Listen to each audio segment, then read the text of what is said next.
jokers that this world exalts. That's right. The message is going to be silence one of these days. The rebels are going to be silenced. But thirdly, redemption will be bittersweet. Look at verse 8. It says, "The voice which I heard from heaven spake unto me again, and said, Go and take the little book which is open in the hand of the angel." You know what book he's talking about, don't you? So take the little book, and he said unto me, Take it and eat it up, and it shall make thy belly bitter, but it shall be in thy mouth sweet as honey. And I took the little book out of the angel's hand, and ate it up, and it was in my mouth as sweet as honey, and as soon as I had eaten, my belly was bitter. And he said unto me, Thou must prophesy again before many peoples and nations and tongues and kings. The Lord has given John a very sober reminder for us here, because these are future events.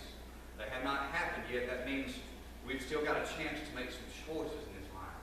Look, when God comes and He redeems us, it's going to be a bittersweet thing. And I'm going to tell you what's going to determine how bitter it is and how sweet it is. Because, see, here's the thing. When He ate this Word of God, man, it'll help you. It's helpful to the soul. The Bible says it's sweeter than honey from the honeycomb. It is the bread. Man should not live by bread alone, but by every word that proceedeth out of the mouth of God. And I'm going to tell you what's going to make this bittersweet. When God comes and He judges the wicked, I really don't think we're going to celebrate that day. I don't think that any of us are going to get joy out of seeing what's going to happen to the lost. It's going to be good because the Lord is true and His promises are right. Justice will be served, but in another sense, just knowing that, I think it's going to be hard.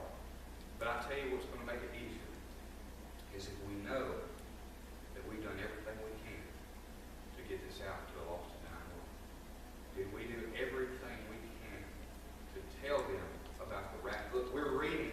Look, we got something in this little church tonight. The world ain't got. We know what's going to happen. We know what's going to happen. And so we've got choices now. I just got finished reading a book by Mark Cahill, and I think every Christian ought to read this book. It's called One Thing You Can't Do in Heaven. You can worship God in heaven. You can pray to God in heaven. You can read the Word of God in heaven. You cannot witness and share your faith with a lost person in heaven. And 10 million years from now, the only thing that will matter is what we did for Jesus Christ. Number one, are we there? Number two, did we bring anybody with us? And it doesn't take but just a little bit of obedience, man. I left the gospel track on a gas pump yesterday. Somebody rededicated their life to the Lord. My goodness. Amen. The word never returned void. That seed was planted in the heart. God orchestrated that thing. Took just a little bit of obedience, and He can do that. It just takes a little bit of a spark to light a fire. But that's why it's bittersweet. It's going to be sweet because, my goodness, we're redeemed. God has enacted justice upon the lost. And, every tear is going to be wiped from our eyes. No more parting, no more pain, no more sickness. But at the same time, man, I wish I could go back and witness to that person that I work with.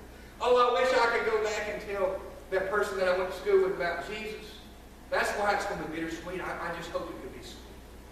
I just wish it could be nothing but sweet, but I'm afraid there's going to be a lot of bitterness with that. We need to just share our faith. Look, you don't have to preach that. You don't have to be ugly. You just tell them. Can I tell what the Lord did for me? Or hey, can you go up to somebody you know they're hurting, they're struggling? You know what I'm saying? I just want you to know I'm praying for you. Hey, we got gospel tracks back there. We got a lot more coming, a lot of good ones. And say, a lot of times I use our church as an excuse. Well, we got our church times on the back. I say, I just want to invite you to church here, our church times. Hey, I just want to tell you Jesus loves you. You'd be surprised how many people, thank you. Just a little bit of faithfulness. God can take that and do a lot with it. Redemption is going to be bittersweet. It's going to be a lot more bitter. You didn't bring nobody with you, and it is sweet. But it's going to be a lot sweeter than it is bitter. If you can live a life and over regrets, look back and say, you know what, I did everything I could. I finished my course. I fought a good fight. I kept faith. And I pray we can all enjoy that moment. about eternal things. Let's look to the future, because look, we got nothing